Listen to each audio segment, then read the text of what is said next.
Hey, Peacemakers, it's the Soul Koach coming at you with another episode, so sit back and let's find your peace of mind.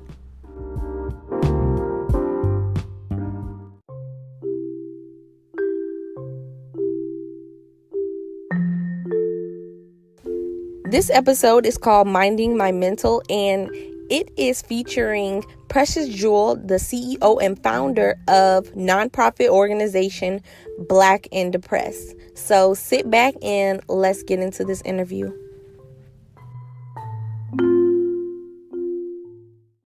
So Precious Jewel is a qualified mental health professional and a licensed social worker in the state of Texas. I'm from Charleston, South Carolina.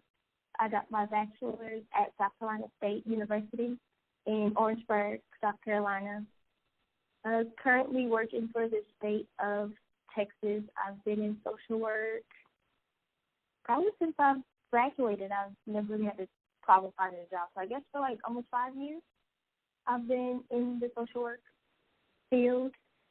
With social work, was this something that you grew up that knew you wanted to do, or was it just something that you kind of gradually over time, like through adulting, you kind of made that decision? That's something you wanted to do? Probably I could say through adulting, because when I was younger, I really didn't know what social work was, but I would always go around saying, I want to be a psychologist in a school, like, girl, that's a school counselor. But that's what I wanted to be. I wanted to be a school counselor, and I wanted to own a foster home. And that was like my dream, to be a foster mom and to be a psychologist. It wasn't until I got to college and I was like, okay, I don't know if I want to do psychology. And so I settled with teaching. So I was like, I'll still be in the school, and if I ever change my mind, I can still be a counselor. And then I was like, I don't want to teach. I'm helping kids, but I'm really not helping how I want to help. So I looked more into what I wanted to do, because in my mind I still wanted to own a foster home and all of that. And so I was like, it just makes more sense to be a social worker. I can learn about what I eventually want to do through social work. So I can learn how to become a foster mom through social work. And so that's how I chose it. I didn't know anything about social work growing up, but I knew I wanted to help others, and I really wanted to help children. That sparked your interest. And just to move a little bit more into the your organization aspect, just before we touch on that, what would you say is depression? What would you say in layman terms instead of the more scientific way, just so that the average person can know what depression is and what that might entail? Okay.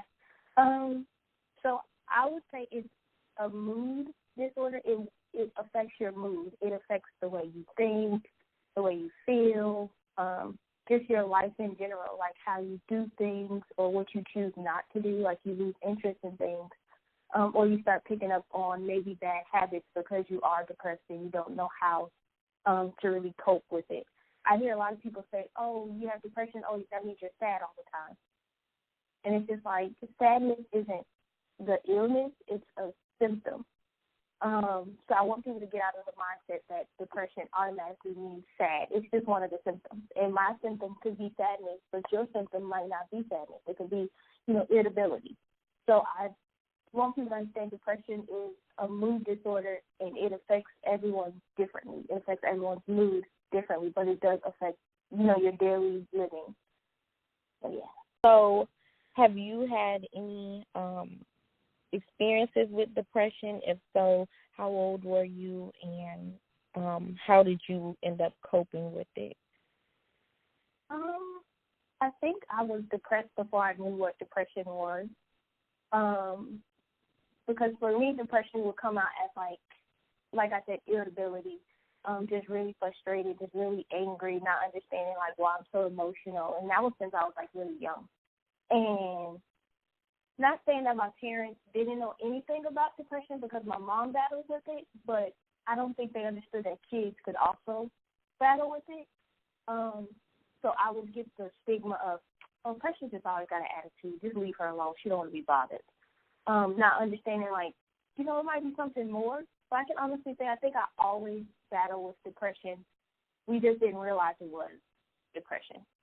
The first time I actually, talked to somebody about, my mood and my anger, I was in, 8th grade. Back then, I really didn't know how to cope with it.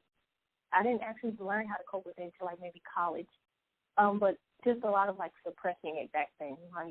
I'm upset or I'm angry or I'm sad or, something's going on and it's not making sense to me. I want to feel happy. I should be happy, but I'm not happy. But I would just kind of, suppress it and then, withdraw from everyone and kind of, isolate myself. But the older I got and, the more I talk to people, I would use, my friends a lot or just randomly, call my dad if I'm going through something to try to, cope with it. And then after college is when I actually started seeking, professional help on a regular basis, going to go see a therapist, learning coping skills, trying to change how I deal with my emotions instead of suppressing it, trying to express it more, whether it's me writing it out or talking to the person that's, triggering these emotions or things like that. But it took a while for me to get to a place where I'm like, girl, you're depressed. You're not just angry or, you don't just have, pent-up frustration. It's more than that.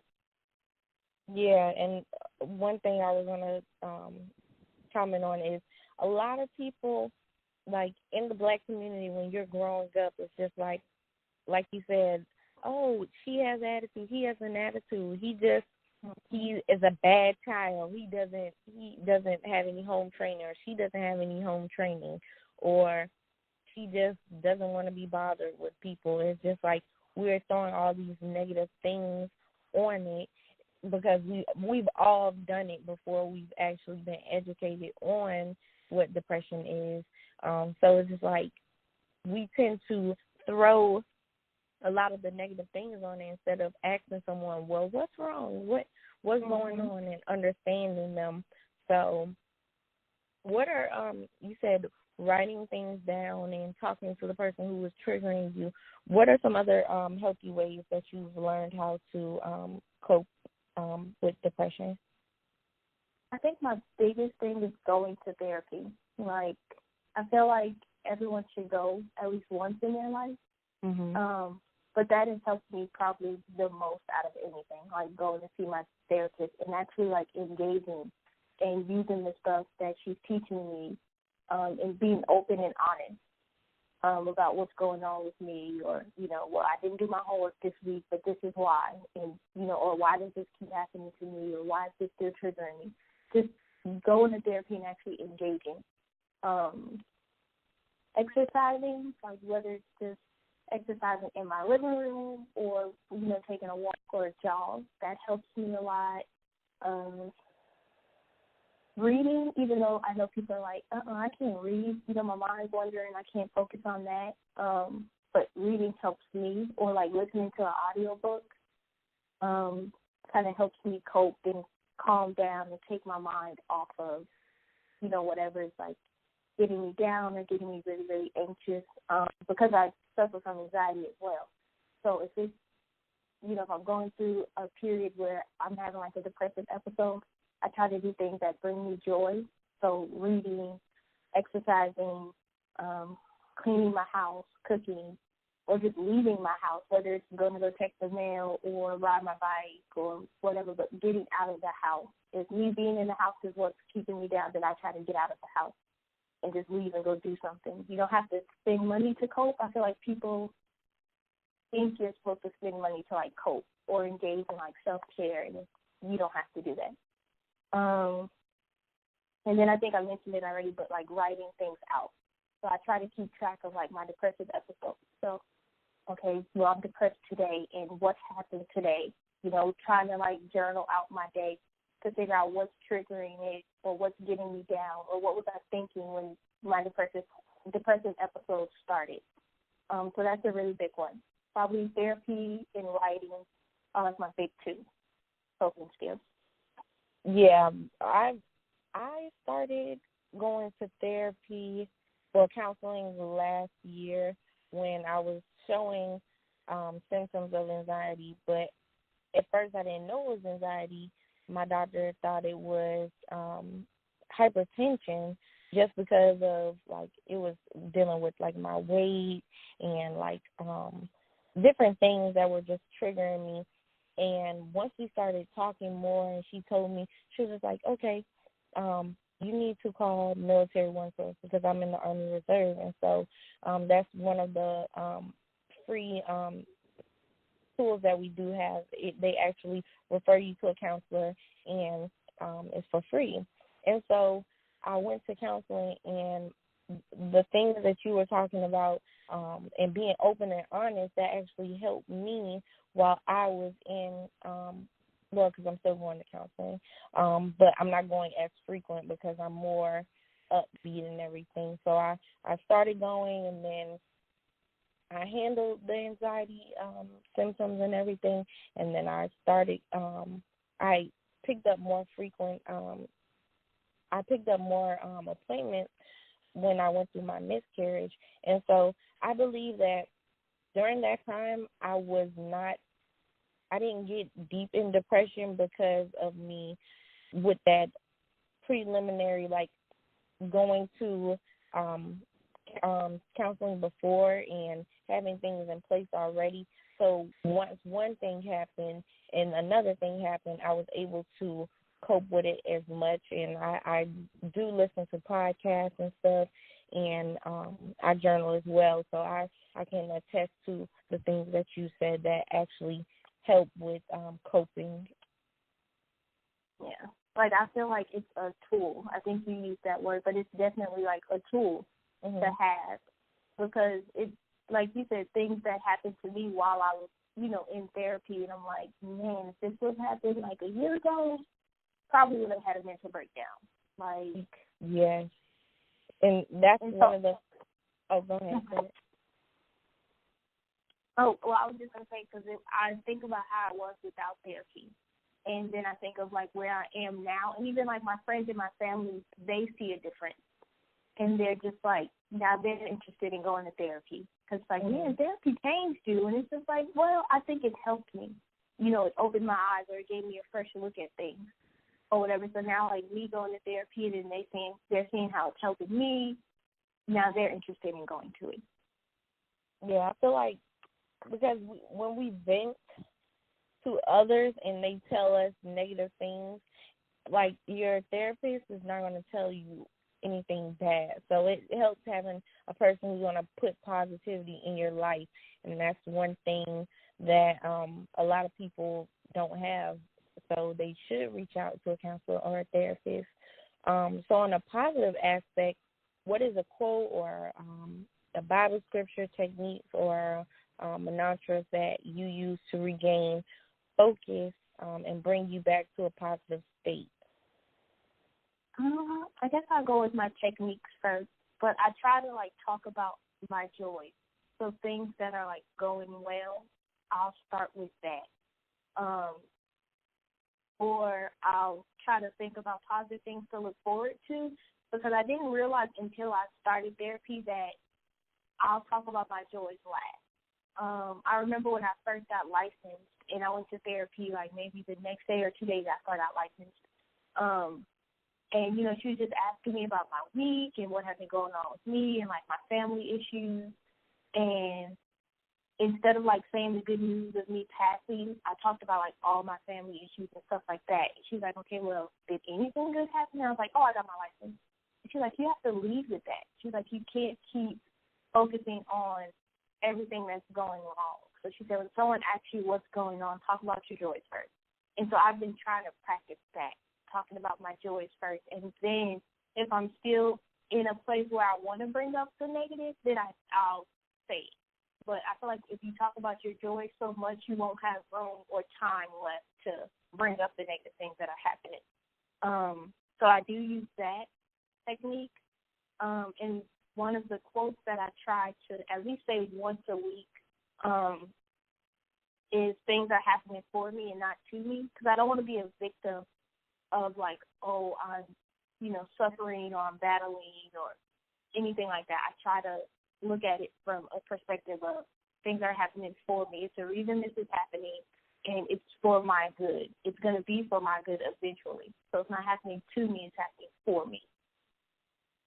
Yes, that's one of the good things. Well, not one of the good things. One of the things that I can say about being in the military, like no matter where I go or who I come in contact with, a lot of people carry the techniques. They call it hunt the good. So you basically find all the good stuff that happened maybe within that day or the week, and you talk about that and you harp on that rather than the negative things. So I know with me, I see both aspects, and I talk about the good stuff, and I think about the negative stuff that has happened, but I think about more so why did it happen, and it kind of puts more of the good back in place as well. I'm a logic and reasoning type of person, so I like to know why things happen and, okay, to avoid this happening again, what could you do differently, or the different outcomes that might come from this situation. So I know that some people who are like logic and reasoning people, they might look at it from that standpoint, which is a good thing as well, just understanding. Yeah. So how did you start your nonprofit organization? What is Black and Depressed, and how was it created? So Black and Depressed, it first started as just like me using my personal Instagram just to like share mental health, like just to spread mental health awareness. I was in a place where I'm just like, I know I'm not the only one going through this. Like, I can't be the only one going through this. And so I started in like May 2 years ago during Mental Health Awareness Month. And I just started like making these posts. And my first post was, yes, you can be Black and depressed.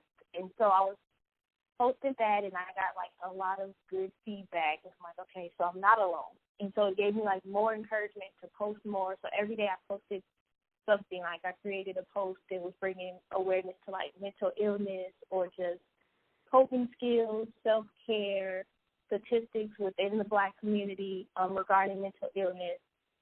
Just every single day that month is how it originally started, and then it just grew into something more. So I created the website, and I would blog, and other people would write blogs for the website sharing their journey with like mental illness or how they improve their mental health. And that's kind of like where it all started. Right now, I'm just focused on it continuing to be a social media campaign that brings awareness to mental health and mental illness, but I'm doing it through Bill's personal stories and apparel. I'm selling mental health awareness apparel, like T-shirts that have sayings on it that brings awareness. And, yeah. Okay, so when you started your business, I know you talked about a lot of the positive feedback. Was there anybody like, girl, why are you putting your business out there? Why are you talking like this and that, and like trying to make you be quiet and be sheltered, like shelter your emotions on this particular topic, or just like, oh, well, everybody goes through it, or just did you have anybody being negative that kind of made you keep going, or was it all completely positive? I try to focus on the positive. I think, like when you have people around you who kind of throw shade, but you don't really catch the shade until like afterwards. Yeah. It was like that. Like I've had like two people say like, oh, I see what you're doing, or I like what you're doing, but that couldn't be me. I couldn't be telling everybody my business, but so I got that comment from a friend, and then I got you ain't afraid people gonna use this against you, and I'm just like, no, I don't. Like, how would they use it against me? That doesn't say anything about me. That says more about them. So I think those are the only two types of feedback, I guess, that wasn't 100% positive. It was more like fearful or kind of like shady. Like, oh, people are going to use it against you, or I see what you're doing, but I just couldn't do it. that couldn't be me, type of feedback. But other than that, it was just all positive. Just all positive, super encouraging, very, like, grateful. Like, people would message me and say thank you because I thought I was alone, or I felt crazy for so long and I didn't know how to put things into, words, but you sharing, your story or your blogs or your posts kind of helped me find a voice, or it makes, things make more sense because of some of the stuff you post. So I got a lot more feedback, a lot more. Yeah, and I think once you start, like, doing things that's for you and you start to open up and understand yourself and you want to help people and be relatable through the things that you went through, a lot of people are uncomfortable with it. And I know, like, with my miscarriage, it just happened in September, and a lot of people, a week after it was a couple of days after I got out of the hospital, because I didn't want everybody to come say, oh, when's your baby shower, or are you ready for your due date and all this stuff. I made a 4-part video, and put it on YouTube, and I just told everybody what happened. And I had a lot of feedback. People were saying, oh, well, I went through this, and I've been through this, and I've had a baby afterwards, and stuff like that. And a lot of people who were sheltering the fact that this happened to them, and they're really quiet about it because they're like, oh, well, I don't want people to look at me and think that there's something wrong with me. And I felt like with me being so vocal about it in the beginning when it actually happened, that's why I'm not as depressed and, like, really suppressing my emotions, because I learned to be so open about it. And I think with mental health, that is one thing. If we start to be more vocal, a lot of people will find people like you and communities like you, that you created, to actually cope with things. And who knows, they might not even need to go to a therapist because of people and the community that they will be basically joined in. I'm trying to put it in words, but like making it more open. Like, yeah, I feel comfortable enough sharing this because everyone's so accepting and open of it. Yeah, like kind of like normalizing it almost. Like the fact that, because like when you said you literally kind of just suffered or went through a miscarriage, 6 months ago, 7 months ago, like, and for you to be in a place where you're able to share it and talk about it and heal from it, like, that's extremely huge and positive and so strong, because I don't know if I could be able to talk about it, let alone, share it publicly. And the fact that you're doing that and you're creating that type of conversation, just knowing that if I was to go through something like that, I know, okay, well, I have someone that I know that went through it, so I'll probably be more comfortable sharing it with you. But if you didn't create that avenue to talk about it so openly, I don't even think, me or anyone that might go through it would be open to talk about it. So just constantly creating, like, these open discussions of things that people think, okay, I don't think I can talk about this with anybody, or I have to keep this to myself because I don't want people to look at me differently. I feel like the more people share their journey, the more open we can be about the things that are, like, hurting us or keeping us down, or things that we're battling with. Yes. And with like we were talking about, the support, and when you actually started Black and Depressed, was it just people who were of, like, our age range, like 20s, or was it, like, people who were older that were coming and supporting you? It started out with people in their 20s,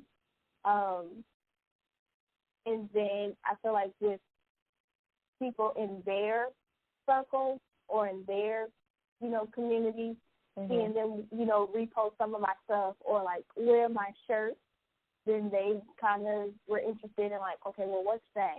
And then they were, like, following me and checking it out. So I would say probably, like, between the ages of, like, 16, 17 to maybe like 40 is the age range of like my supporters. Okay. I've seen older people react to my shirts, like older people in like their 70s, 60s, 70s, and it's a completely different reaction than the age group that actually like follows me and supports me. Completely different. Is it more of a negative or is it like positive? It's more of a like dismissive. It's like they see like the shirt, or they see someone, you know, might repost something from my Facebook page or from my Instagram, and you know, I always, you know, go and click and look on people's pages that like repost my stuff and just kind of read the comments. And a lot of the older people would say things like, "Oh, we don't talk about that, girl. We gotta pray," or, you know, "Text me, I'm gonna pray over you," or "Don't speak depression into your life. Don't use that word." And what's another one I've seen? You know, you can always call your family. You don't gotta walk around telling people you're depressed. Or you don't gotta walk around feeling depressed. I don't know, just some of it from like the really older generation comes off as like dismissive, or you know, kind of keep it in house, hushing it, yeah. That goes into the stigmas that we kind of hear and the actions that go with the stigmas, like with the basically keeping quiet, or not even like when you go to like family functions, they try to talk about other stuff instead of talking about worldly topics and things that are going on in the world. That if we heard these things as children, we would be more accepting of things when we're older, and we won't question, well, why is this person acting like this? Why is this and why is that? And trying to understand what's going on within our bloodline, so that it just creates a better dynamic when we're reacting with people. So what are the biggest stigmas that you think that you hear in the Black community, especially dealing with mental health and depression? A lot of the stigmas I hear is like, "Oh, you know, that person's crazy." Or, you know, Black people don't go to therapy, or Black people don't see therapists. You know, trying to pray away mental illness. And, you know, I am extremely spiritual and, you know, have a strong faith. And so I don't want anyone to hear this and think, "Oh, well, you know, you are supposed to pray when you're going through things." Like, I get that, but it's just, you can't pray away a mental illness. And trying to dismiss someone or dismiss someone's feelings or their journey with prayer is not really godly. So I don't want anyone to think like, "Oh, you know, I'm not a Christian," or anything like that. But it's just like, you can't just use prayer when it comes to mental illness. And I feel like that's a stigma or a practice that especially the older generation tries to use when they see like the younger generation identifying or, you know, bringing awareness to mental health. What else have I heard? I feel like another stigma is people confuse mental health and mental illness, and there's a difference. Like someone telling you to take care of yourself, or make sure you get enough rest, or, you know, you should be exercising or eating healthy. You don't get offended when someone tells you that. You think, "Oh, you know, they care about me." They're not saying like you have like diabetes or cancer or anything. They're just telling you, you know, take care of yourself. But I feel like when we bring up mental health and we tell someone to take care of that part of them, they get offended. And they're just like, "I don't have a mental illness," or "I'm not depressed." And it's just like, that's not the same thing. Because I've gotten that reaction too. And I feel like that's a stigma that a lot of people have. And I don't know if it's because we don't talk about it, so nobody's as educated in the topic. But mental health and mental illness are two totally different things. And so if someone tells you to take care of your mental health, they're not telling you that you have a mental illness. Like, they're just telling you to take care of your mental health the same way, you know, you need to take care of like your physical health. So that's another stigma, something that I've seen within the Black community. I've had people literally get offended by me, you know, telling them like, take care of your mental health, or, what did you do today to improve your mental health? And then they get offended, like, nothing wrong with me. I don't have a mental illness, or I don't have depression. And it's like, no, I didn't say that. But what other stigmas?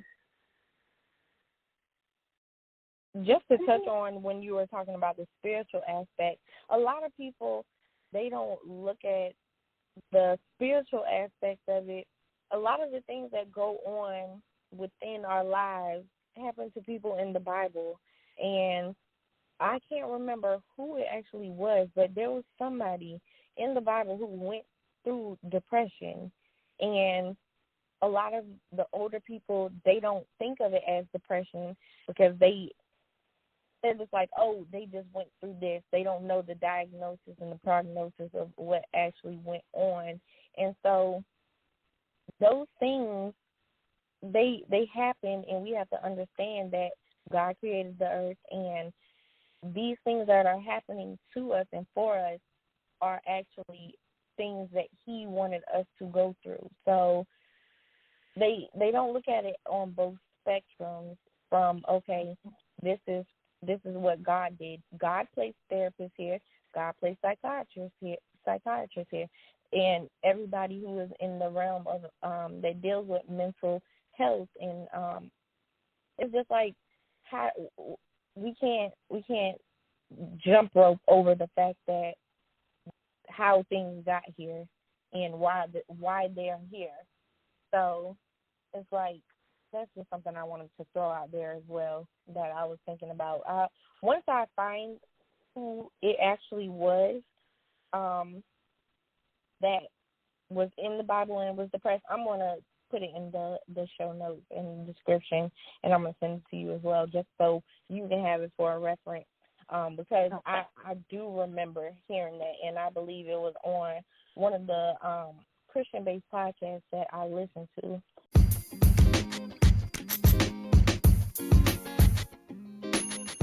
Let's take a break and hear a message from our sponsors.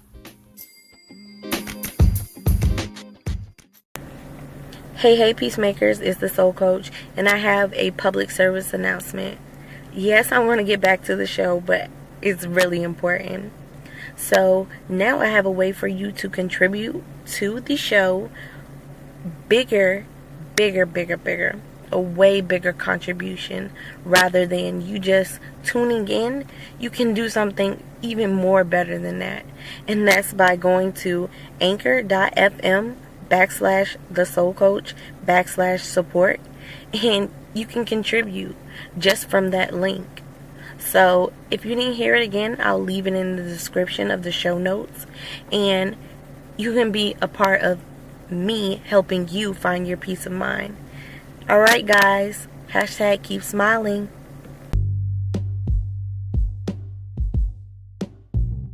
Hey, so you're listening to the episode with Precious Jewels of Black and Depressed. So head over to her Instagram because it's a giveaway.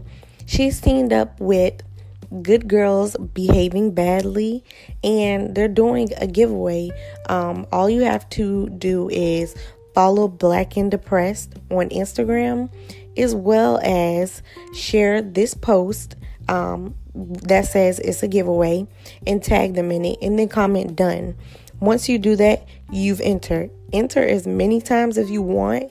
Share it to your friends, share it to your family, share it to everybody, share it to a stranger, because you'll definitely win a graphic tee from these two companies.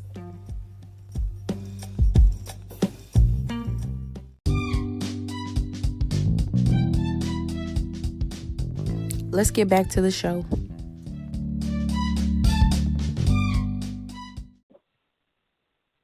And I got to check my notes as well, because I want to say like 2 or 3 weeks ago, my pastor spoke on mental illness and mental health, and I'm not even going to lie, like I was so nervous once I realized what we were talking about that day in church and what his scripture and his sermon was going to be about. So I'm like, this could either go right or go left. Like, because, some pastors, they're not as open to mental health and mental illness.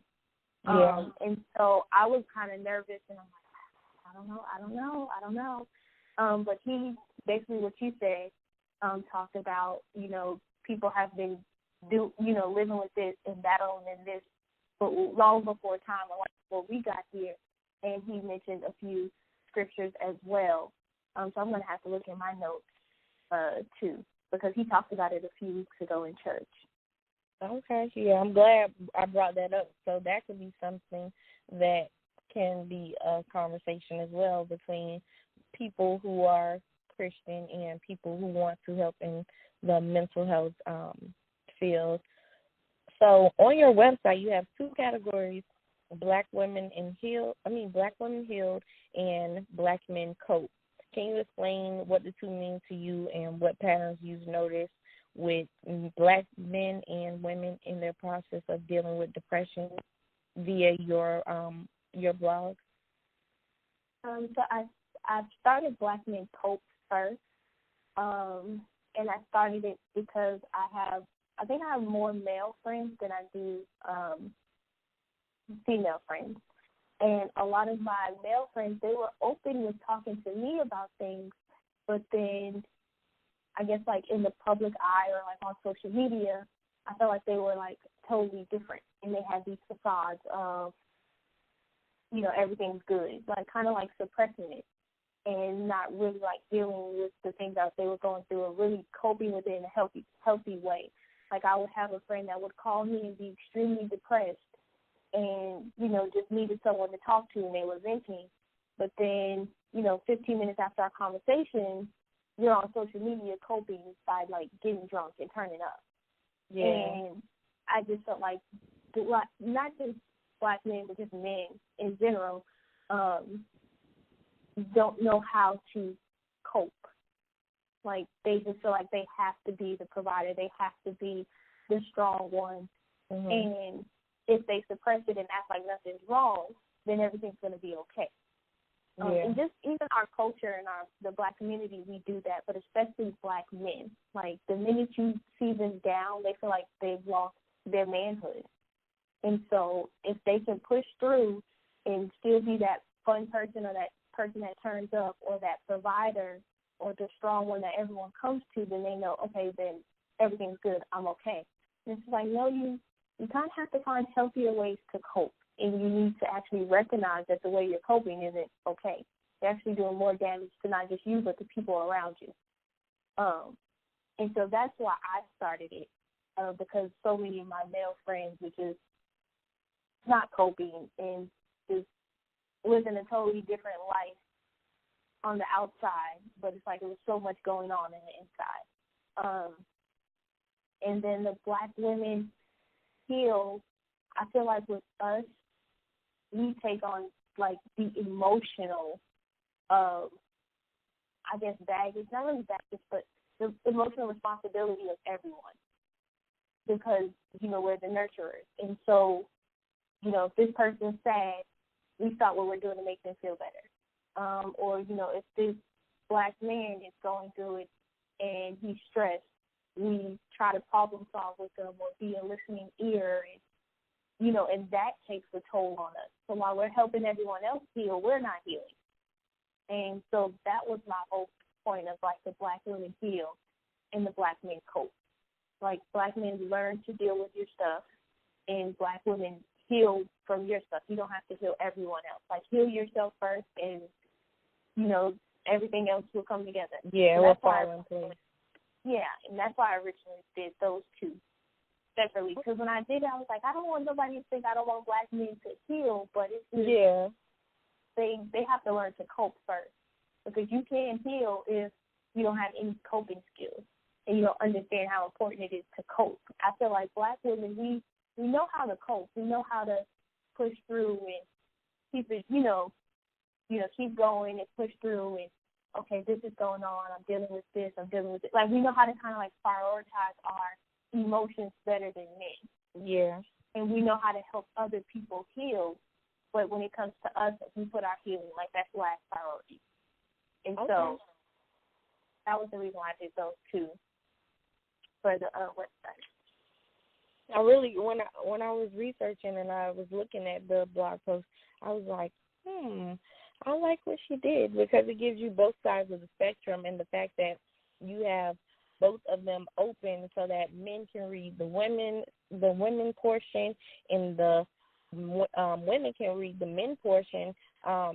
It gives you both insight on what's going on, and okay, well, this is what women go through. This is what some women don't talk about with us. So, and this is what men go through, and they're not talking about. So it puts you on. It leaves you in a position where you're more optimistic on how to handle someone of the opposite sex, whether it's a partner or a relative or a coworker or someone. You can know how to deal with things, or kind of give you insight on what they deal with. Yeah. So when you started marketing your business, what was the first piece of merchandise that you put out, and why? I know you said you have your graphic tees. What was the first thing on your shirt, and why? It was the Yes You Can Be Black in the Press, and it was my first post that I posted, 2 years ago when I first started this journey, because it wasn't Black in the Press at first. It was just me trying to bring awareness on my personal page. And so that first post that I made, it said, Yes, you can be Black in the Press, and it said it 3 times. So it was like red, black, and green, and that was the first post I had ever made. And so when I decided to create shirts, that was my first T-shirt. It was Yes, you can be Black in the Press 3 times, and it was red, black, and green. Okay. The words were. And I was reading that 20% of the proceeds from your orders, each order goes to NAMI. Can you explain what NAMI is, and why did you choose to donate to this organization out of all organizations? So NAMI is the National Alliance on Mental Illness, and I chose them because I was extremely familiar with them in my profession. We worked with them on like community events and things like that, and it would be the resource that I would use when I needed like statistics on like the African American community, because it's extremely hard to find like statistics and information and resources for African Americans pertaining to like therapy and mental health and mental illness.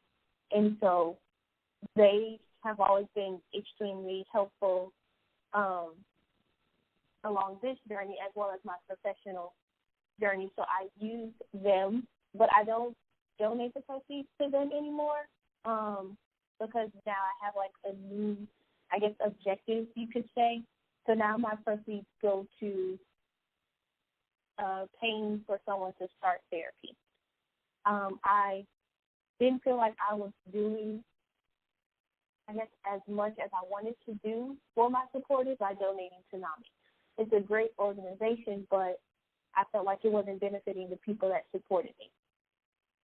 So I stopped on my 1-year anniversary, which was August. So that was the official anniversary for Black in the Press. So I stopped donating August of last year, and I was just trying to like come up with ways like to donate the proceeds. Like, what am I going to do? Am I going to just give it away, or I tried to do like a self-care box. So should I focus back on giving away self-care boxes? And it just came to me, nope, I want to send Black people to therapy. And I think that would leave no excuses for people not to go to therapy. Well, I don't have the money. Well, I can do it for you. Right. And I told my friend the other day, I was like, I don't like hearing people say I can't afford to see a therapist, because I'm like, you can't afford not to. Like, there are things that you can literally do and cut back from and go see a therapist. Because I was telling my friend, she didn't realize how inexpensive therapy actually is. I feel like that's another stigma people put on therapy, that it's expensive, and it's not. You can find a therapist that goes based on your income. You have some therapists that take free clients, like where you don't have to pay anything, or, they base it off your income. Like, I found several therapists for other people where they're not paying no more than like $70 a session. Wow. And so to me, that's not expensive. You know, I know people that pay $200 and something cable bills, like DirecTV and Wi-Fi and stuff like that. Like you can go a few months without DirecTV, and that's like 2 or 3 sessions of therapy. Like you can afford it, it's just not a priority. And so what I'm doing now is I'm taking my proceeds and I'm allowing people to enter. So they'll email me and say, hey, I'm interested in entering to go to therapy. And I say, okay, and I'll send them the information. It's about like 3 questions they have to ask, and it's very simple. You know, what's some negative stigmas you've heard about therapy? Did you ever have any negative stigmas yourself regarding therapy? And what do you hope to get out of going to therapy? That's all you have to do, answer those 3 questions. And then I have 2 other friends who are mental health professionals as well. They'll be the ones choosing the winner. So I don't give out the names or anything, but I just let them read over other people's responses. So they're just reading the responses and they're choosing the winner. And that's how we're choosing the first person to go. The first person starts in April. And so we'll reach out to the ones that weren't selected and say, hey, you weren't chosen, but we'd like to send you, you know, a journal and a pen. You know, just, you know, if you're not going to therapy, at least, you know, start journaling, you know, writing out your emotions. So if you're not chosen, you're going to get still like a journal and a pen. And then we ask them, do you want, you know, your response to be saved for the next giveaway? Because we're doing another giveaway in May for therapy. So I'm trying to do it maybe about every 2 to 3 months, just depending on, like, how many shirts people buy. So hopefully people hear this and they buy shirts. But about every 2 months, I want to send someone new to therapy, and they get $300 that starts their therapy journey. That's what we're doing now with the proceeds. So I just felt like NAMI's a great organization, but I wasn't seeing the benefit of donating. Part of a bigger solution to the problem, or I wouldn't even call it a problem, just a dilemma that's within the community. So what are a few resources that you will refer to someone who might be having symptoms of depression or any things dealing with mental health or mental illness? I try to refer people to, like, Lifeline, so, like, the Suicide Prevention Lifeline, which is 1-800-273-8255. Or you can text NAMI, so NAMI, to 741-741. And then I'm not sure how familiar you are with Therapy for Black Girls. The podcast? The podcast, and then she has the website where she allows you to find therapists in your state or city, like, closest to you. So that's a really good resource to, like, directly to find a therapist in your area. But it's Therapy for Black Girls. And they also have, I believe, a crisis line themselves. And you text TRIBE, TRIBE, to 741-741. If they're looking for, like, a therapist, psychologytoday.com. There's AfricanAmericanTherapist.com. Or, like, just dialing 211 and, you know, asking for, like, your local mental health agency in that area, you know, just to find, you know, help that's closer to you instead of, like, because I know some people might not be comfortable with, like, texting or calling a Lifeline. So if you just dial, like, 211 and try to find, you know, local providers in your area that could address your mental health needs. You could also do that. And I'll definitely add the link to your resource page on your website to the description so that people can go directly there and see some of the things that you were listing off for the resources as well. Yeah, because it's on the website. A lot of the ones I said. Okay. And one thing that I was thinking about earlier is, do you think Black families should start family therapy or therapy for their child at a young age, or should they wait until they get older and where they can understand therapy a little bit more? Do you think there's a specific age, or it should just be whenever? I agree that families should go to therapy, and that's just not like a professional opinion. That's like personal, because we talk about some like dysfunction and trauma from my own family. Mm-hmm. I just feel like if we would have went to therapy as a family, like we would have broken like cycles of dysfunction a lot earlier versus, you know, me and my siblings, you know, in our late 20s and 30s trying to break, you know, cycles or things that we saw growing up. You know, that's 20 plus years of a bad habit. Just a way of thinking that we're trying to break. And I feel like if we would have just went to therapy as a family, it would have been better. And it's crazy thinking about it, because we were like kids and we would tell my parents, like, we need to see a therapist.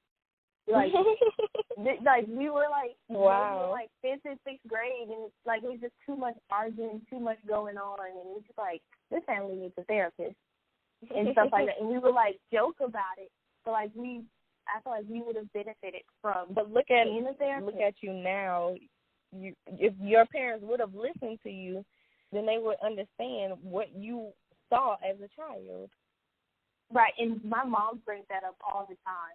She was just like, she's like, you always knew. She's like, I never saw this for you, but she was like, it was just something in you. Like, you just always knew that it's other ways to deal with things, or it was other ways to solve problems. And so she always says that to me, or brings it up to me, that, you know, you always were different when it came to how to handle situations, or, you know, just helping people, or just helping your siblings when they had issues. But I do believe families should go to therapy.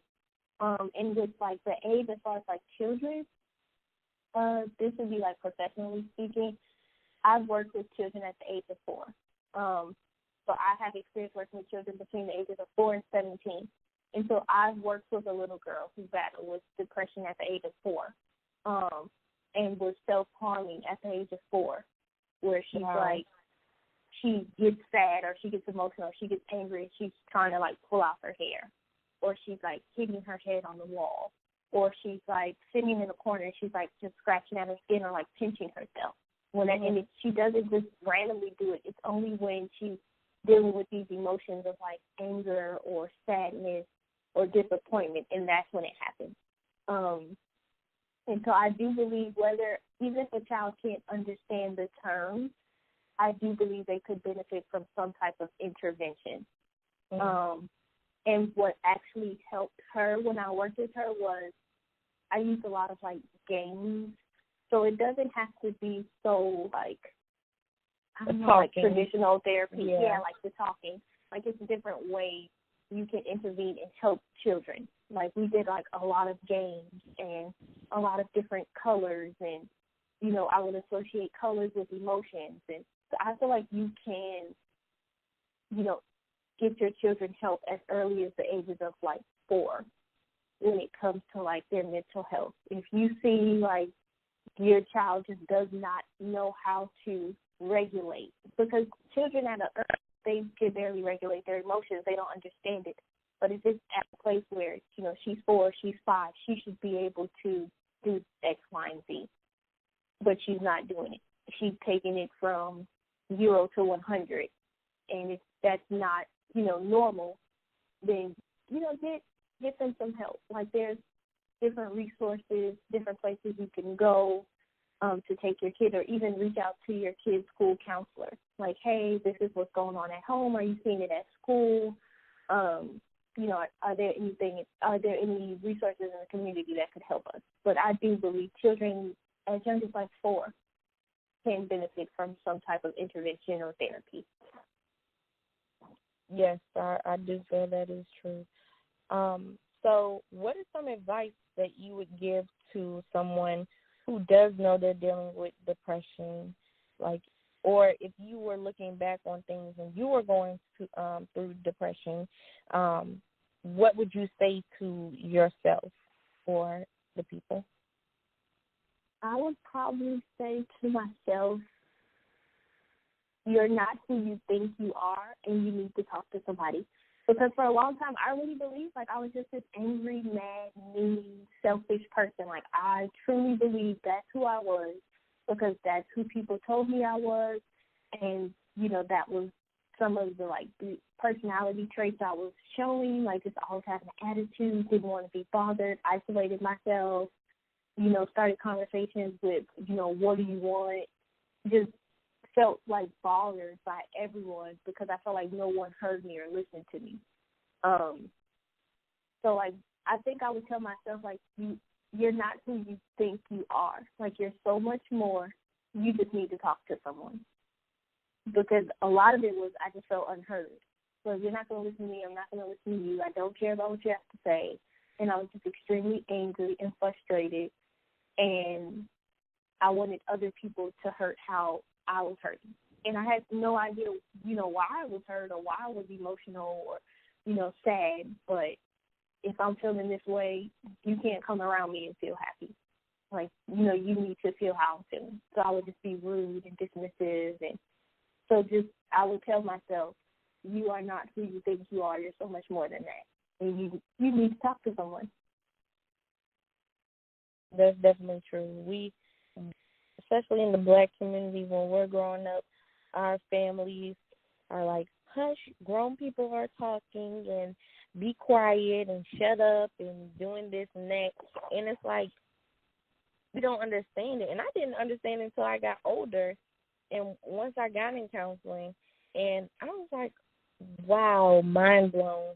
Like, now that I'm older and a lot of people who've been, like, on my journey with me throughout my life, whether it's, like, my parents or just, like, other relatives or family friends, they're like, oh, you're not grown and this and this and this. And it's like they don't want you to be vocal and opinionated because they still think of you as a child. And what we have to stop doing is shunning a person and making them, like, suppress their personality and their opinions growing up, because when they become an adult, they're going to be very opinionated, and people aren't going to know why. Mhm. Or they're going to be extremely, like, withdrawn and feel like their opinion doesn't matter. Mm-hmm. So, yeah. And I feel like that's where I was. I was like, don't nobody care what I have to say, or, you know, without even, like, trying to express myself, I would just automatically assume, because I come from a huge family, so, you know, constantly, like, battling to get my voice heard, and then I'm not feeling heard. So for a long time, I was like, somebody care about what I have to say. Like, I just felt that way. Like, nobody cares about this. Nobody cares about this. Like, I wanted to do something, you know, regarding mental health in the Black community, probably, like, 2-3 years before I even actually did it. But for so long, I was just like, oh, I'm not qualified. I'm working in the mental health profession, but I'm just like, I'm not qualified. And don't nobody care what I have to say. So we create these doubts, you know, by shunning out, you know, kids or telling them, like, their opinion doesn't matter or they need to be quiet or go sit down somewhere. It's like you're constantly creating, like, these doubts. And eventually go ahead. No, I was going to say it, like, eventually grows into something more, like anxiety when it comes to, like, public speaking or just, you know, meeting new people. You develop social anxiety because, like, how am I supposed to talk to them? What are they going to say when I start talking? Or, you know, I wonder what they think about what I just said. Or, you know, so I don't think parents realize it because they only do what they were taught. But then you're kind of, like, triggering or, you know, developing, like, anxiety in your children. You know, it may be unspecified anxiety or, you know, just social anxiety, but you're contributing to them having anxiety when it comes to, like, public speaking or expressing themselves or dealing with their emotions because you dismiss their emotions for so long. They don't know how to deal with it. Yeah, and a lot of people's parents, they look at having an opinion as disrespect. So a lot of people, the fact that, when you're growing up and they're like, oh, you're a follower, you submit to what anybody says or tells you to do, because you've been basically trained to not think that your opinions matter, and that is disrespectful. So whatever someone else's opinions are, you have to adopt those, and it's basically very backwards. Oh, yeah, that's a big one. I didn't even think about that. Like the people who are followers, or they submit easily, like even in adulthood. And it's just like, yeah, that comes from like a childhood of, being told your opinion doesn't matter. You have to listen to everything that you're being told to do.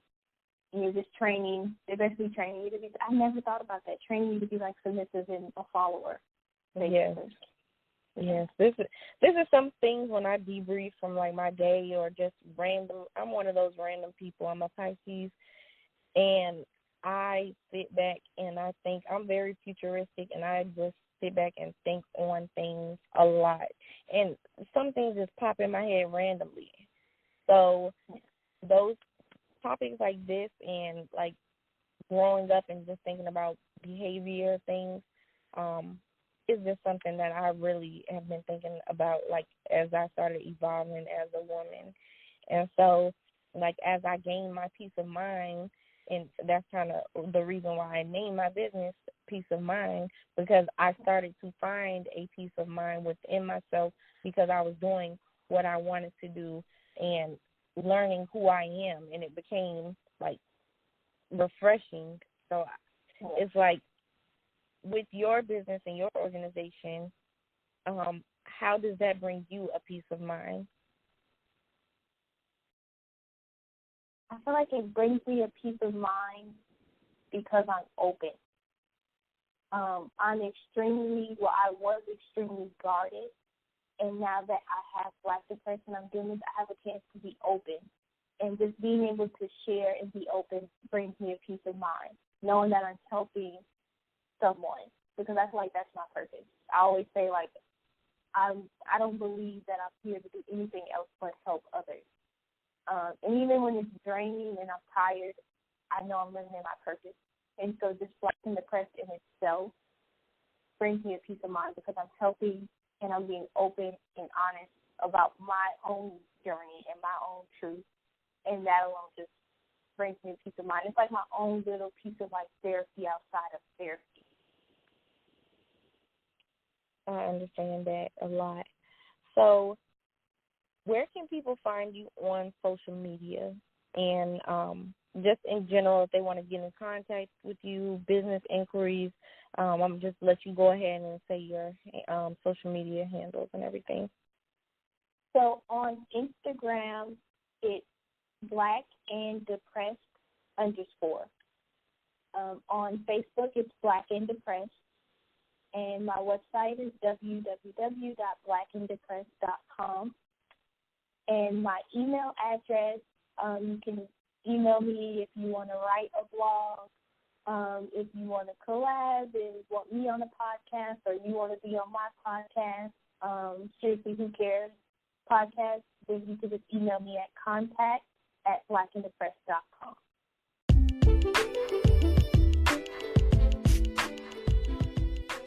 This is Precious Jewel of Black and Depressed, and you're listening to Peace of Mind podcast with the Soul Koach. Okay. I'm about to stop recording. Hold on.